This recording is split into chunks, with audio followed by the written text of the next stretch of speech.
Ari sia kunaon luman lamun jika nu teu boga duit. Lain teu boga duit anjing, aing rada galau mon.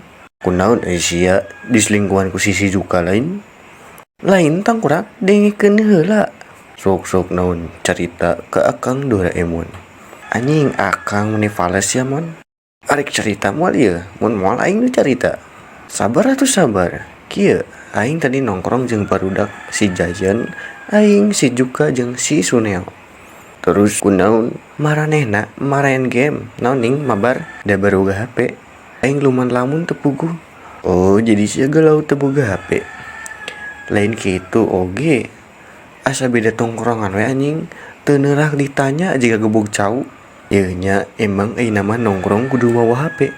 Ngobrol dina game geus lain zamanna nongkrong ngopi jeung kongres. Tapi aing kangen mon, baheula aing main jejengkolan ti kasih Jayan nyusruk, da awakna gede. Aing main kaleci, main congklak jeung si Juka jeung main karet. Ayeuna nongkrong teu main game, nya saribuk maraen HP jeung kabogona cetan. Curhatna ke Mamah Dede lah anjing. Bagong sia saruana.